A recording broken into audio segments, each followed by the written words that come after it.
Il comune di Agrigento è uscito dal regime di salvaguardia dell'energia elettrica, così hanno annunciato il sindaco Francesco Miccichè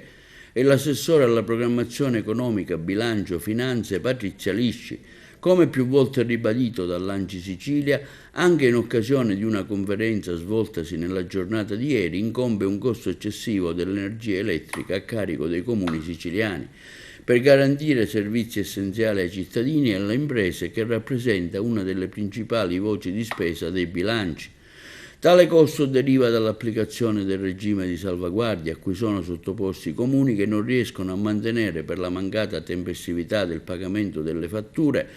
contratti nel mercato libero, con conseguente applicazione di tariffe per ogni kilowatt quasi raddoppiate. L'assessore Patrizia Lisci spiega: il difficile obiettivo di uscire dalla salvaguardia impostomi sin dall'insediamento nella carica di assessore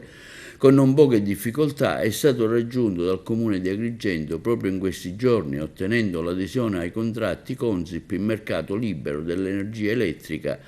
sia per gli immobili comunali che per la pubblica illuminazione, a decorrere dal prossimo mese di dicembre. Abbiamo inoltre individuato, continua l'assessore Ramo Lisci, contratti di consumo di energia per immobili non più utilizzati dal Comune di Agrigento, per i quali si è provveduto alla loro dismissione o all'eventuale voltura a carico degli utilizzatori degli immobili. Tutto ciò ha permesso all'ente di uscire dalla salvaguardia che per anni ha imposto un costo eccessivo di consumo